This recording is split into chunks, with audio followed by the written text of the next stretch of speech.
Hey, I'm just going to do a quick little vlog here, sort of summarizing my final thoughts on E3's 2018 show, and sort of an update on what's going on with This Week in Geek, and why are we on YouTube now, that sort of thing. And it's going to be very informal whenever I do these. These are just basic vlogs. There's not really going to be any production in it. There's no storylines, none of this fluffy duffy stuff. We're basically an audio podcast, but occasionally it's good to sort of do a visual update, see what's going on. And I'm just going to sort of do a stream of consciousness sort of thing and just talk as I go about whatever's on my mind every once in a while. And they'll be tagged and do a completely new category and playlist just for vlogs. So my thoughts on the second half and I guess E3 as a whole would be, it was a bit of a letdown as far as the production. I used to like watching E3 for all those just big shows they would do and the big productions. And I found that only Xbox delivered this year, which is different because in the past, Xbox hasn't delivered really at all. And I've never really been that interested in their shows. And last year was pretty poor. This year was a lot better. I'm not super stoked for anything because a lot of their stuff wasn't dated or it's dated for a while away.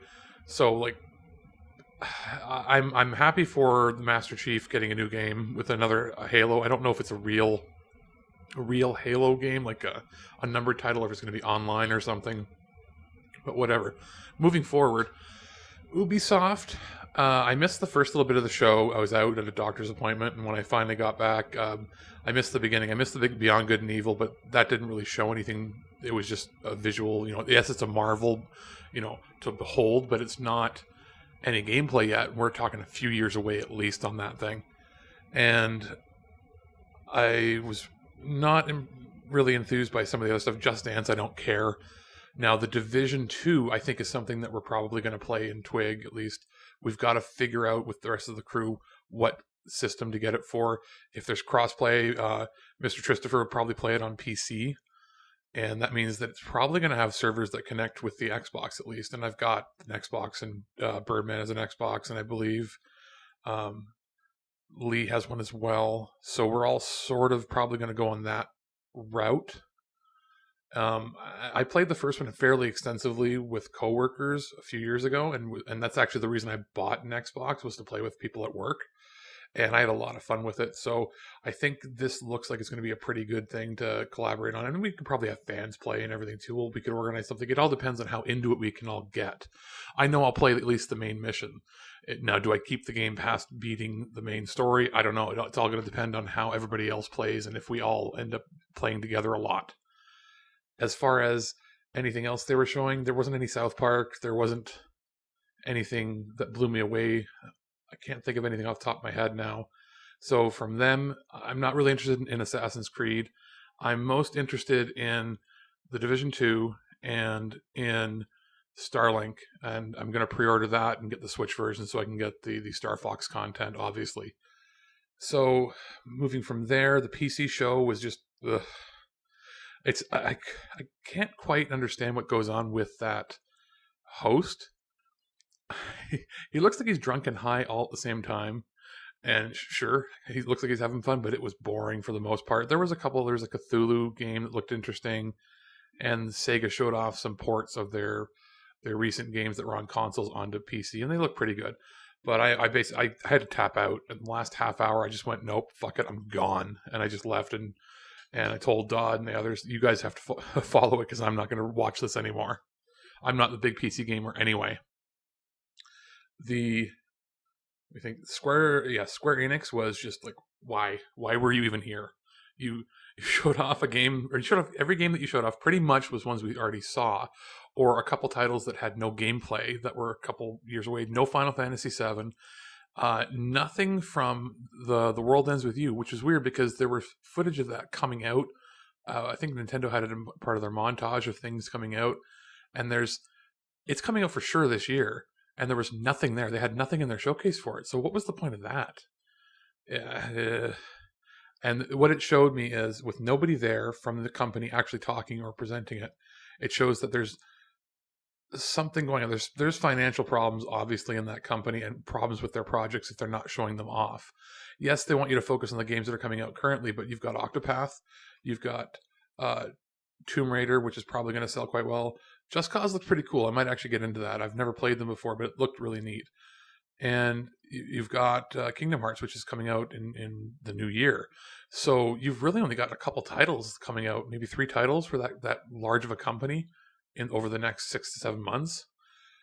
It was a waste of a show. They didn't have to have a press conference. It was only like 25 minutes long. And after that, let me think, what else do we have?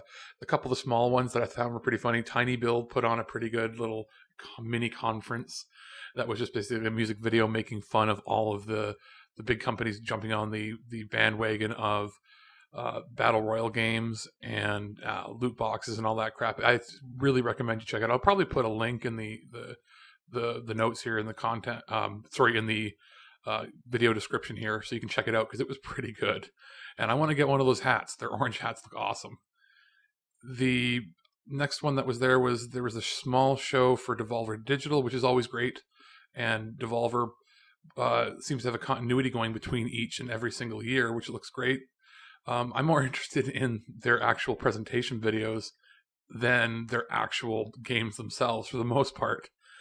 And lastly that night, there was the Limited Run Games show. They put on their own, and again, it was just super crazy low budget.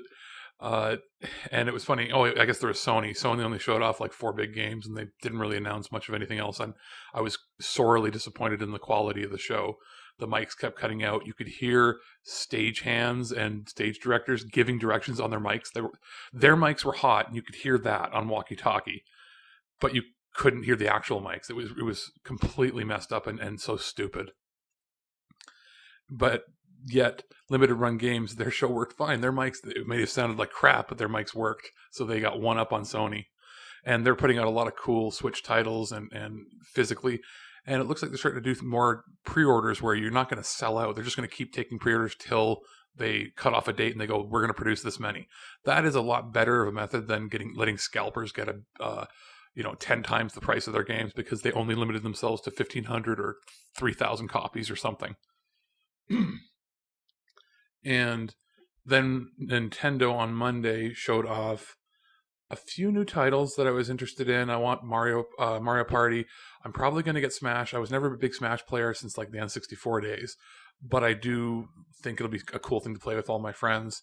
Xenoblade Chronicles stuff. I've already got the Seasons Pass, so I'm getting it anyway. The Pokemon I'll be getting anyway. Amazon actually has a pretty cool deal. I think it's like 30 or 40% off to pre-order. And there wasn't much because they really focused on Smash on there. So I was happy with pretty much everything. There's still going to be some trailers of other games I have to check out that popped up that weren't part of the main shows or from independent developers or smaller ones. I didn't see much from Atlas or NAS America, so I might have to check out their stuff individually. And overall, I would say the show was one of the worst E3s I've seen from a production standpoint, but one of the best from the quality of the games that were there. So I don't know. Take what you will from that. Who won the show in my mind? It would be Microsoft. They had by far the best production values in the show, and they had the best exclusives. I like Bethesda, but I'm not a big Bethesda fan. I'm getting and becoming more of one, but I just really liked what Xbox was showing overall. Just the presentation, it felt consistent and high quality.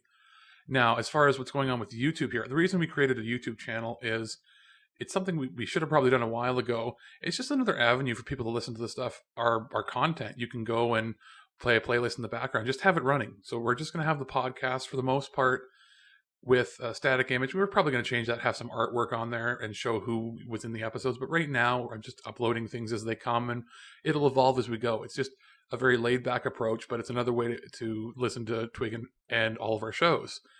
I'm going to do some of these vlogs every now and then. Probably do some more stuff. There might be getting into more streaming stuff, but that's a little bit down the line. And it's just another way for us to get our content out there is the main thing. It's also an easier way for me to start putting out a lot of our old content. So, we've got over 1,200 episodes. And that's almost impossible to find. And most people don't want to have to try to find them. And there's a limitation on iTunes about how many. I think it's 300. It limits to what you can currently get. So what I'm going to do is take a handful a week or so and it's going to be a little labor intensive, but I'm going to do it. And we're going to start taking a bunch of episodes at a time we're going back to the very beginning. And I'm going to start posting them. They'll be in a new playlist that'll be Twig Classics. So it'll be something where you can just turn on, your YouTube and just open up the playlist and just go through. And eventually, it's going to take a long time, but eventually you'll be able to have, 1,200 episodes that you can just go right through and just keep going through the list. And I think that's really cool. And the plan is to do more things like maybe little commentaries and talk about very special episodes, sort of where what was the headspace at when this was being recorded? How was this recorded? Or do you remember doing this interview? It'll be something we talk about with Birdman as we go. So I'm leaving this very open. It's very laid back. We're not doing this as a big, huge production thing, but it is cool. It's another way to interact with people, because we need to evolve and grow with the times. And, audio is great, but it is good to have another visual component to everything we do. And it's another way for us to promote things like Mr. Christopher. Tristan's got his own YouTube channel, and it's starting to grow. It's getting better and better as it goes. And he's fantastic. I'm going to have a link to his content in the description as well. So that's pretty much it for now. I'm just chilling out and visiting my mom and my grandmother, because my brother's got a bunch of stuff going on, his graduation, engagement party. So I'm just chilling here. So that's why I'm holding the mic. I'm just using my SLR camera. What do I have here? Got a Canada Goose. Those evil bastards. And I got, oh, he fell on the ground. Crap.